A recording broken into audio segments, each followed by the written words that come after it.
The cold water of Redbud Creek lapped at Grace Harper's skin, turning her fingers blue as she desperately tried to pull herself from the rushing current. Her wedding dress, once pristine white, now hung like a sodden shroud, pulling her deeper into the frigid waters that had nearly claimed her life moments earlier when the stagecoach overturned. Wyoming Territory, 1876.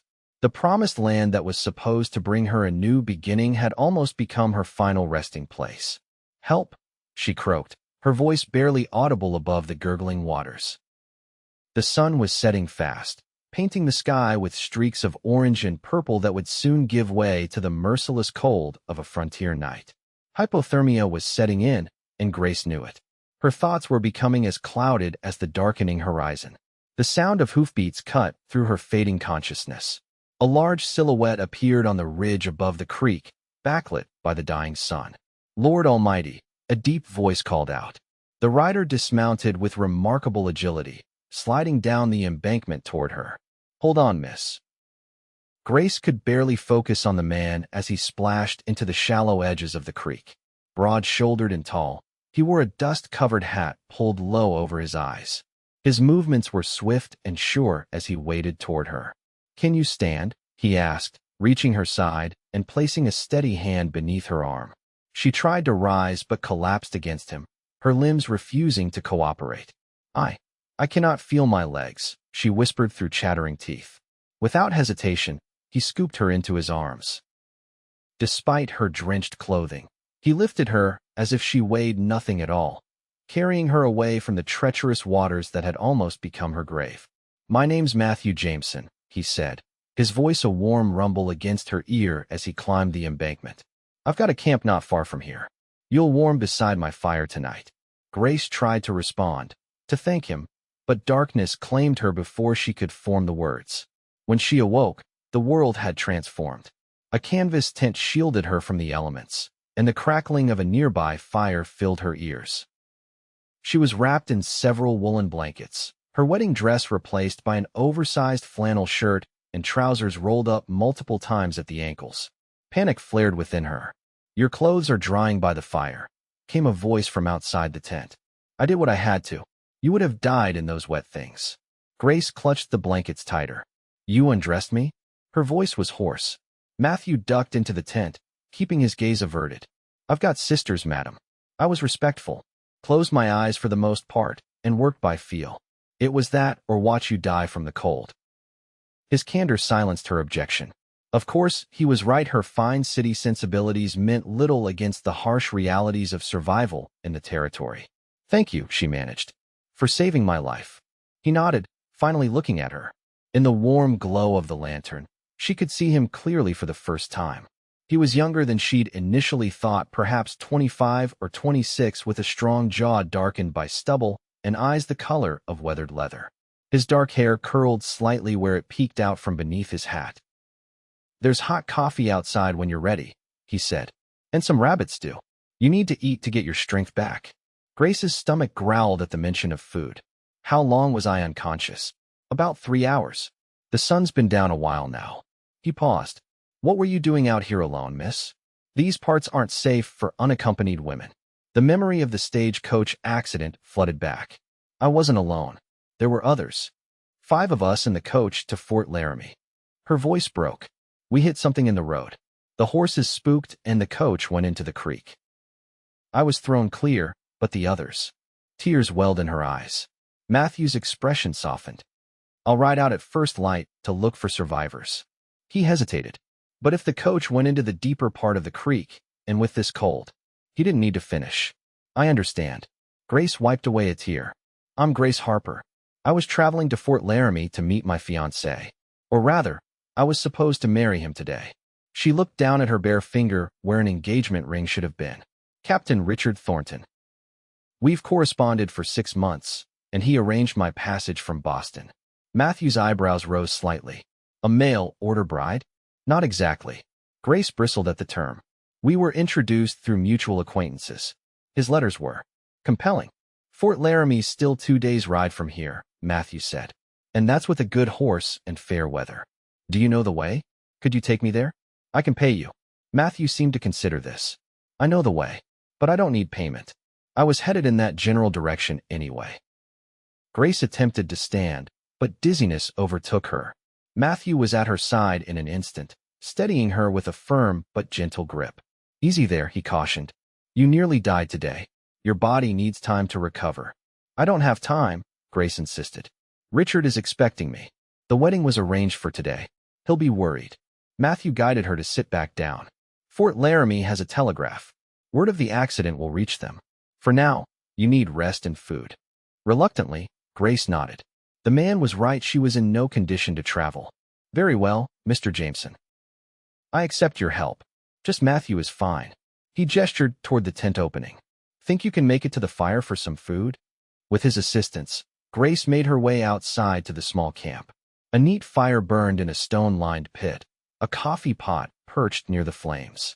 Her wedding dress and undergarments hung from a makeshift line strung between two pines, looking forlorn in the firelight. Matthew helped her settle on a bedroll near the fire and handed her a tin cup of coffee. The warmth seeping through the metal into her hands was heavenly. Thank you, she said, taking a careful sip. The coffee was strong and bitter, but wonderfully warming. So, Boston, Matthew said as he ladled stew into a plate for her. That's a long way to travel for a man you've never met. Grace accepted the food gratefully. I had few options remaining in Boston. My father died last year, leaving substantial debts. The family home was sold to pay his creditors. She took a bite of stew, surprised by how flavorful it was. My mother passed when I was young. I have no siblings. When Richard's proposal came, it seemed providential. Matthew added wood to the fire. And what does Captain Thornton offer that made you willing to travel across the country to marry him? Security. Respectability. Grace shifted uncomfortably, and he seemed kind in his letters. He described Fort Laramie as growing and civilized, with proper society forming. He promised I would not find it too rustic. Matthew laughed, a short, surprising sound. Not too rustic?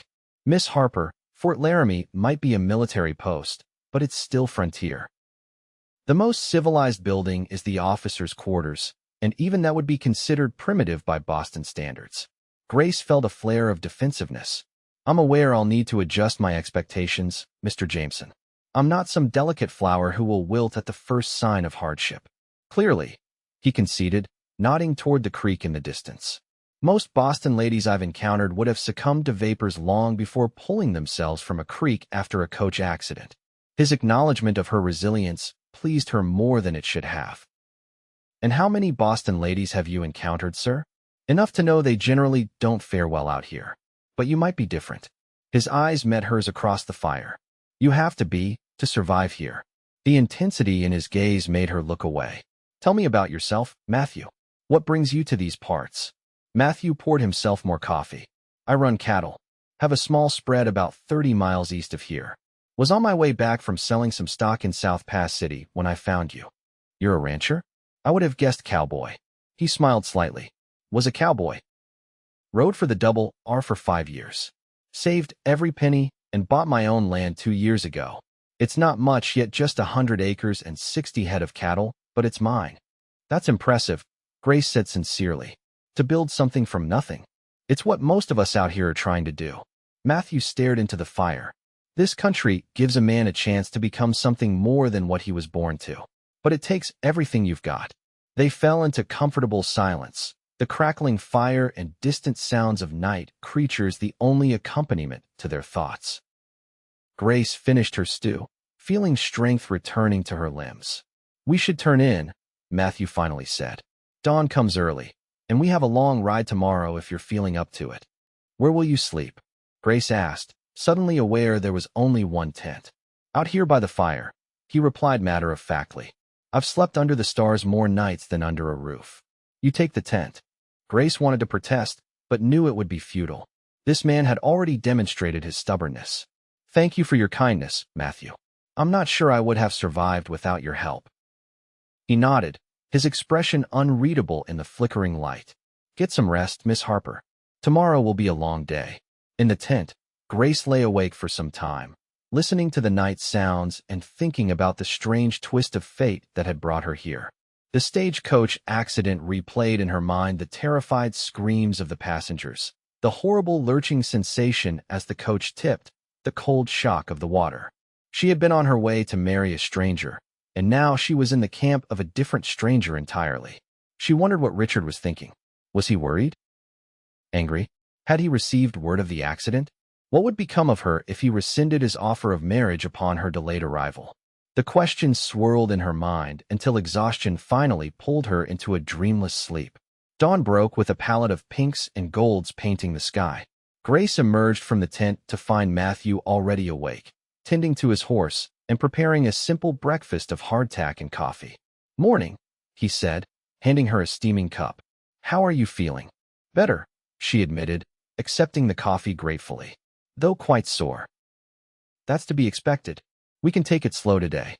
He glanced at her wedding dress, still hanging on the line. "I'm afraid your dress isn't practical for riding.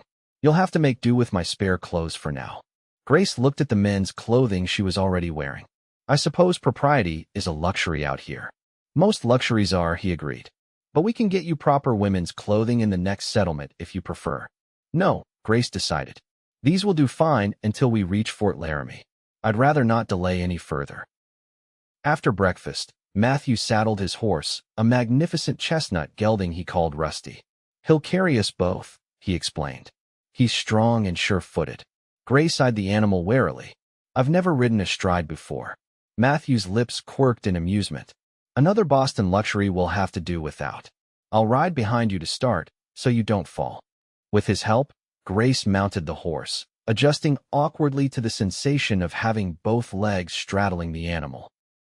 Matthew swung up behind her with practiced ease, his chest a solid presence against her back as he reached around her for the reins. "Ready?" he asked, his breath warm against her ear. Grace nodded, trying to ignore the improper intimacy of their position. This was necessity, nothing more. They rode along the creek for several miles before turning north toward the fort. Matthew pointed out landmarks and taught her the names of plants they passed. He explained how to read the terrain, how to spot water sources, and how to identify signs of other travelers. "That's important out here," he said. "Knowing who's passed before you. Could be friendly traders, could be Sioux war parties. Are there still Indian attacks?" Grace asked, anxiety creeping into her voice. "Less than before," Matthew admitted. "The wars have taken their toll. Most tribes are on reservations now. But rogue bands still raid sometimes, especially when they're hungry." As they crested a hill, Matthew suddenly pulled Rusty to a halt. "There," he said quietly, pointing to a spot near the creek they had been following. The overturned stagecoach was visible, half submerged in the water. "We should check for survivors," Grace said, her heart pounding. Matthew hesitated. "It's been a full night. If anyone was trapped." He didn't finish the thought. "Please," Grace insisted. "I need to know." With a nod, Matthew guided Rusty down toward the wreckage. As they approached, it became clear that any hope was futile. The coach lay on its side, the rushing water having done its work through the night. No signs of life were evident. "Wait here," Matthew said, helping Grace dismount before approaching the wreckage. Grace watched as he waded into the water, disappearing briefly inside the coach. When he emerged minutes later, his expression was grim. "I'm sorry," he said simply. "They didn't make it." Grief washed over Grace. Though she had known these people for only the briefest time during their journey, the realization that she was the sole survivor weighed heavily upon her. "We should bury them," she said firmly. Matthew looked at her with respect. "That would take most of the day. Are you sure you want to delay?" "I'm sure," Grace replied. "It's the right thing to do." They spent the next several hours in the solemn task of recovering and burying the bodies of the driver, guard, and 3 passengers. Matthew dug graves on a small rise overlooking the creek, while Grace gathered wildflowers to place on each mound of earth. Neither spoke much during the work, the gravity of the situation requiring no commentary. When the final grave was filled, Grace stood with her head bowed. "I don't know any proper prayers," she admitted. Matthew removed his hat, holding it against his chest. "I'm not much for formal religion myself, but my mother taught me this one." He cleared his throat. "May the road rise to meet you. May the wind be always at your back. May the sun shine warm upon your face, the rains fall soft upon your fields, and until we meet again, may God hold you in the palm of his hand." "That was beautiful," Grace whispered, wiping away tears. Irish, Matthew explained. My mother was from County Cork. They stood in silence a moment longer before Matthew gently touched her arm. We should go. There's a storm building to the west. We need to find shelter before it hits. Indeed, dark clouds were gathering on the horizon, promising a difficult evening ahead. Grace nodded and allowed Matthew to help her back onto Rusty. They rode hard for several hours, the threatening storm pushing them to make as much distance as possible. The terrain grew more rugged, with rocky outcroppings and sparse pine trees replacing the open plains they had traversed earlier. There's an old trapper's cabin about 2 miles ahead, Matthew shouted over the rising wind. We can shelter there.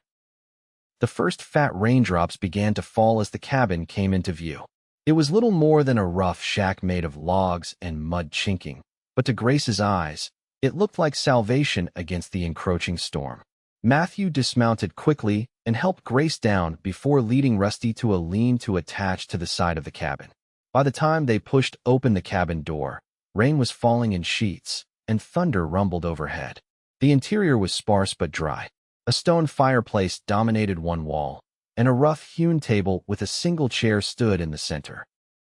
A narrow cot with a straw mattress was pushed against the far wall. Not exactly the Astor house, Matthew commented wryly as he set down their gear. It's perfect, Grace said sincerely, relieved to be out of the storm. Matthew busied himself starting a fire while Grace explored their temporary shelter. A few supplies had been left by previous occupants, some dried beans, coffee, and salt pork in a small cupboard. A stack of firewood had been left beside the hearth. Trappers leave supplies for the next traveler, Matthew explained. Unwritten code of the frontier. You take what you need, leave what you can. Soon a cheerful fire crackled in the hearth, pushing back the damp chill.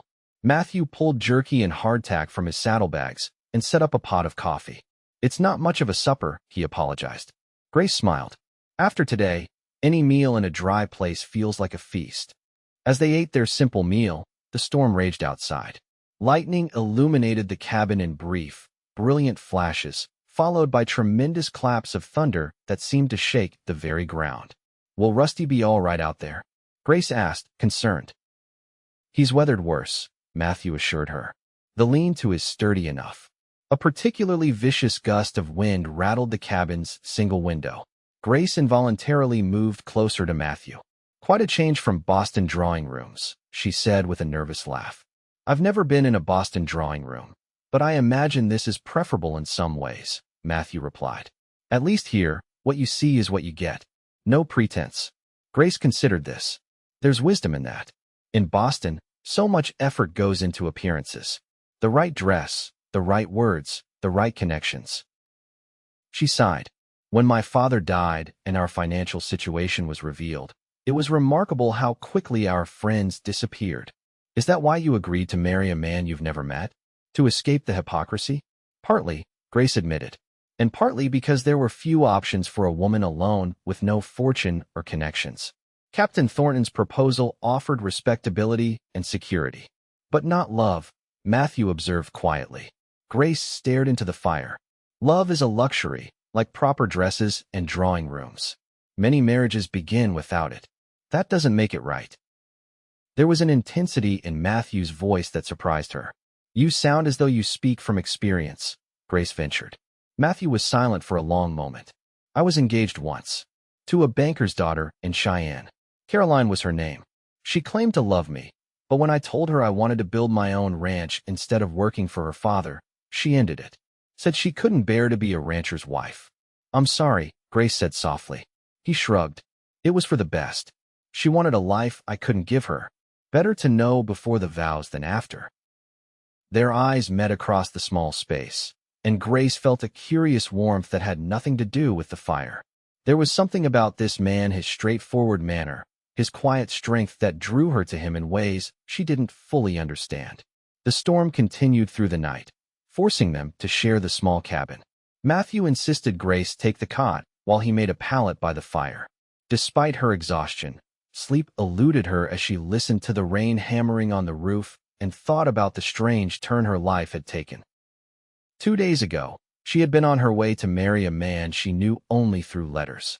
Now, She was sheltering in a trapper's cabin with a cowboy-turned-rancher who had saved her life.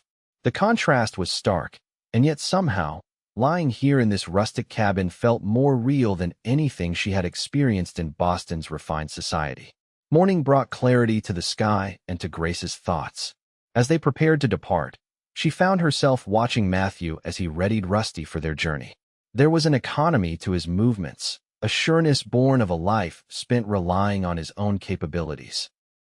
It was a stark contrast to the posturing gentleman of Boston society. "We should reach Fort Laramie by nightfall if we push hard," Matthew said as he helped her mount. "Yes," Grace replied, suddenly feeling a strange reluctance. "Captain Thornton will be worried." They rode in companionable silence for much of the morning, the landscape gradually changing as they neared the fort. More signs of settlement appeared: fenced fields, occasional cabins, wagon roads rutted by frequent use. "Matthew," Grace finally said as they paused to rest the horse near a small stream. "What if Richard has given up on me? What if he's assumed I perished in the accident?" Matthew studied her face.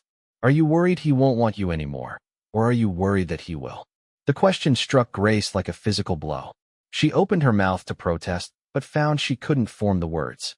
"It's not my place to question your choices," Matthew continued gently. "But I've watched you these past days. You're stronger than you know, Grace Harper. You pulled yourself from that creek. You insisted on burying strangers because it was right. You faced danger and discomfort without complaint." He paused.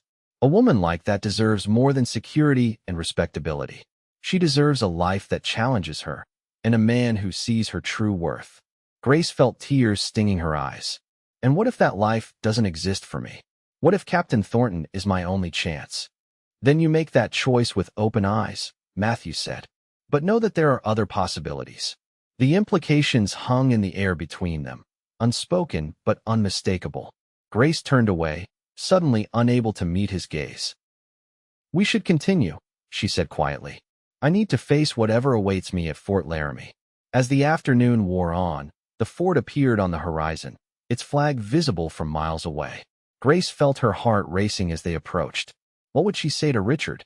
How would he receive her, arriving days late and in men's clothing, accompanied by a strange man? The fort was larger than Grace had imagined, a bustling complex of buildings surrounded by a high wall. Soldiers patrolled the perimeter, and civilian wagons moved in and out of the main gate. As they rode through, several people stopped to stare at the unusual sight they presented. "The officers' quarters will be that way," Matthew said, pointing toward a row of neat wooden buildings set apart from the barracks. "Shall I take you there?" Before Grace could answer, a tall officer in a crisp uniform approached them. "Miss Harper," he called, his expression a mixture of surprise and relief. "Grace Harper from Boston?" Grace nodded, allowing Matthew to help her dismount. "Yes, I am she." "Thank God," the officer said. "We received word of the stagecoach accident. Captain Thornton has been beside himself with worry. I'm Lieutenant Williams, his second in command." "Is the captain here?" Grace asked. "No, miss. He rode out 2 days ago with a search party when we got word of the accident. He should return by tomorrow." The lieutenant looked curiously at Matthew. "And you are, sir?" "Matthew Jameson," he replied, extending his hand. "I found Miss Harper by the creek after the accident and escorted her here." "The fort is in your debt, Mr. Jameson. Captain Thornton will want to thank you personally when he returns." The lieutenant turned to Grace. "Miss Harper, I'll have someone show you to the captain's quarters. We can find more appropriate attire for you until your belongings arrive." Grace suddenly realized she was still wearing Matthew's clothes. "My trunk was on the stagecoach," she said. "I have nothing." "Not to worry," Lieutenant Williams assured her. "The sutler's store can provide necessities, and several of the officers' wives are about your size. I'm sure they'll be happy to help." Grace turned to Matthew, acutely aware that their journey and perhaps their time together was ending. "I don't know how to thank you," she said softly. "No thanks necessary," he replied, his expression guarded. "I'm glad you reached your destination safely. Mr. Jameson, you're welcome to stay at the fort tonight," Lieutenant Williams offered. "The least we can do is provide you a hot meal and a proper bed." Matthew hesitated, looking at Grace. "Thank you, but I should continue on. I've been away from my ranch too long already."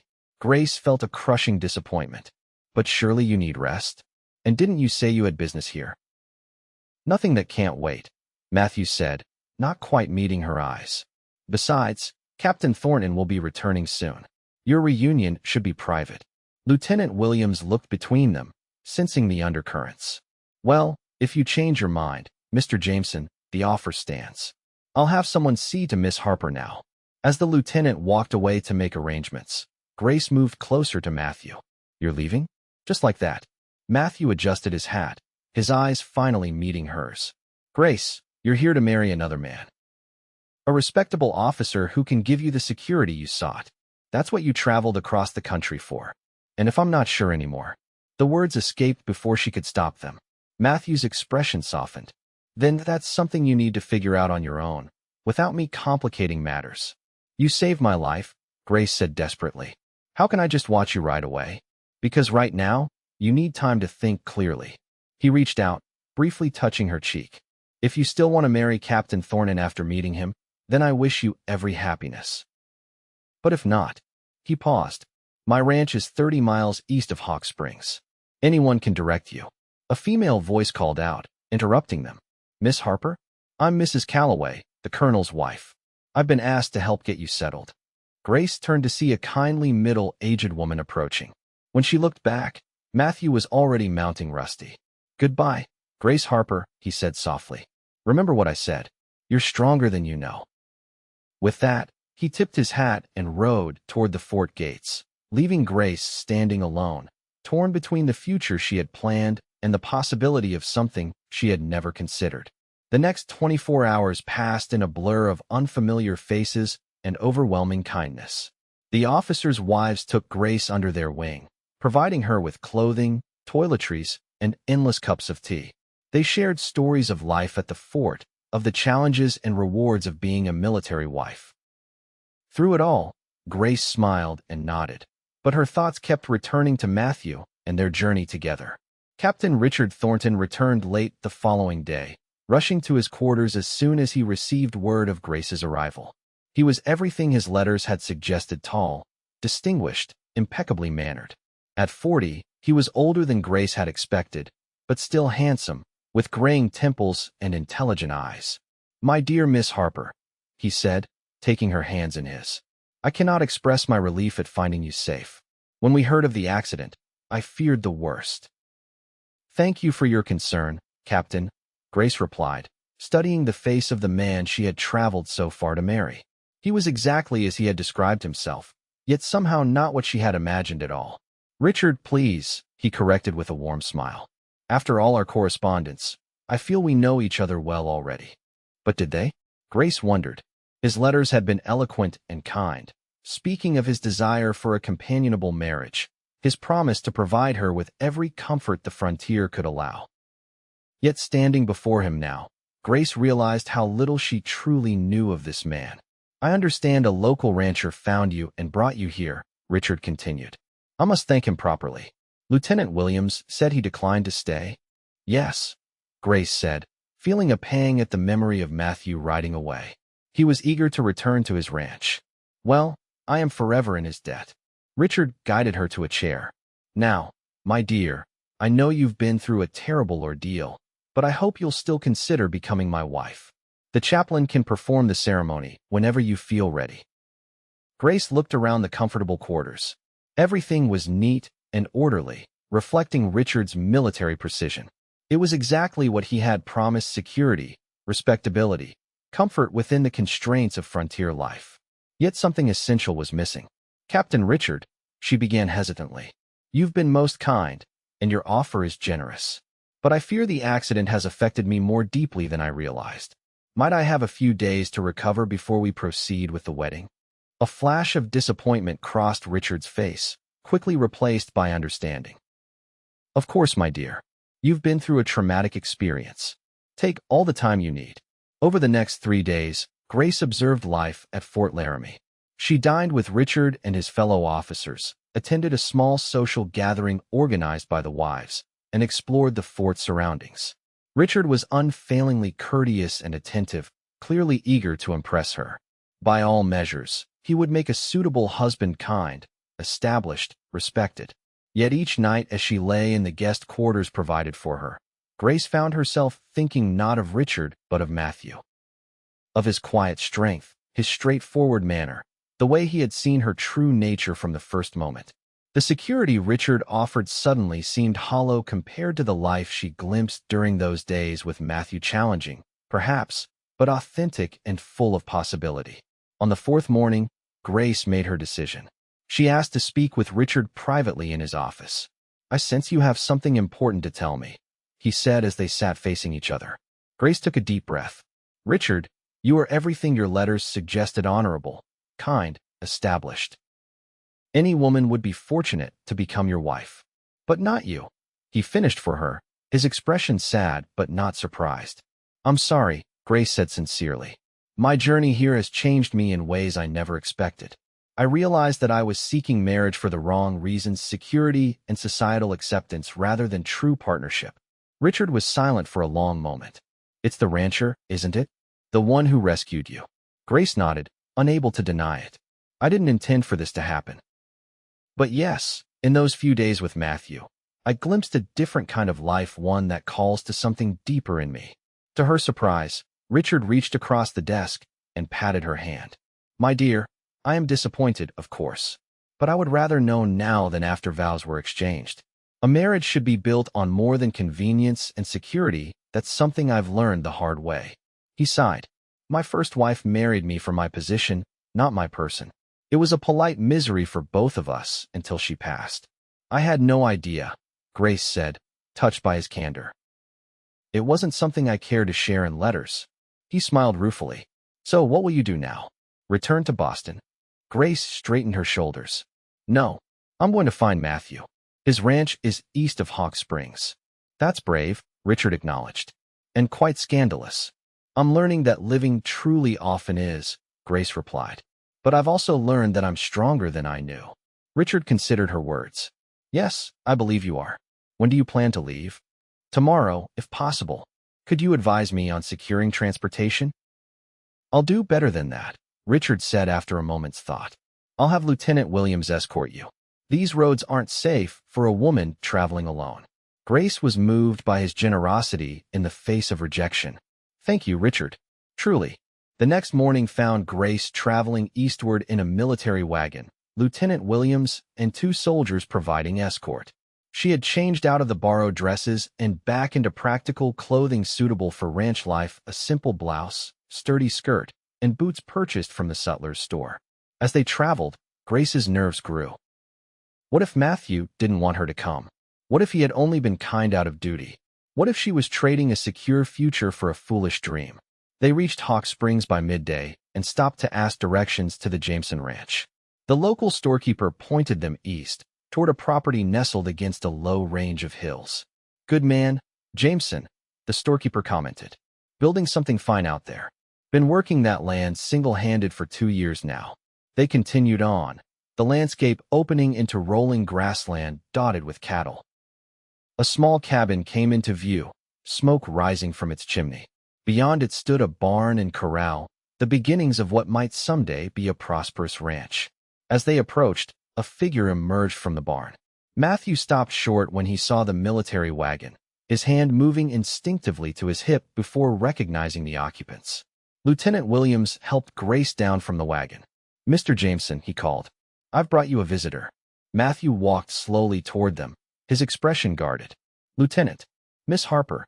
He nodded to each in turn, his eyes lingering on Grace. "Is something wrong at the fort?" "Nothing's wrong," Grace said, her heart pounding. "May we speak privately?" Matthew glanced at the lieutenant, who tactfully returned to the wagon. "We'll water the horses at that creek we passed," Williams said. "Take your time." When they were alone, Grace gathered her courage. "I didn't marry Captain Thornton." Something flickered in Matthew's eyes. "I see. And why have you come here to tell me this?" "Because you were right," Grace said simply. "I am stronger than I knew. Strong enough to choose a life that challenges me rather than merely shelters me." She took a step closer to him. "Strong enough to recognize when I've found something real, even if it comes in an unexpected form." Matthew remained still. "Grace, I have little to offer compared to the captain. This is a hard life. I don't want easy," she interrupted. I want genuine. I want partnership. I want. She faltered, then found her resolve. I want you, Matthew Jameson. If you'll have me. For a moment, he didn't move. Then, slowly, the guarded expression melted from his face, replaced by something warm and wondering. In 2 strides, he closed the distance between them, gathering her in his arms. From the moment I found you shivering beside that creek, he said softly, something told me you were different, that you belonged out here, that you belonged. With you. Grace finished, raising her face to his. Their lips met in a kiss that held all the promise of their unlikely beginning, tender yet resilient, like the frontier itself. When they finally broke apart, Matthew looked toward the waiting wagon. What about your escort? Grace smiled. Lieutenant Williams is under orders from Captain Thornton to ensure my safe arrival and to witness. She hesitated, suddenly shy. Well, to witness our marriage, if you're agreeable. The captain thought it would be proper, given the circumstances. Matthew's eyebrows rose in surprise. The man you left is arranging our wedding? Richard is an honorable man, Grace explained. He understands what it means to marry for the wrong reasons. He wants better for both of us. Matthew considered this for a moment, then laughed a free, joyful sound that echoed across the prairie. Well then, Miss Harper, if you're certain this is what you want, this unfinished ranch, this hard life, this former cowboy, then I would be honored to make you my wife. I've never been more certain of anything, Grace replied, her heart full. After all, you promised I would warm beside your fire, Matthew Jameson. I intend to hold you to that promise for all our days. He kissed her again, sealing their unlikely love story with a vow as vast and enduring as the western sky above them, a love born beside a rushing creek, tempered through danger and hardship, and now ready to flourish in the wild, beautiful country they would make their home.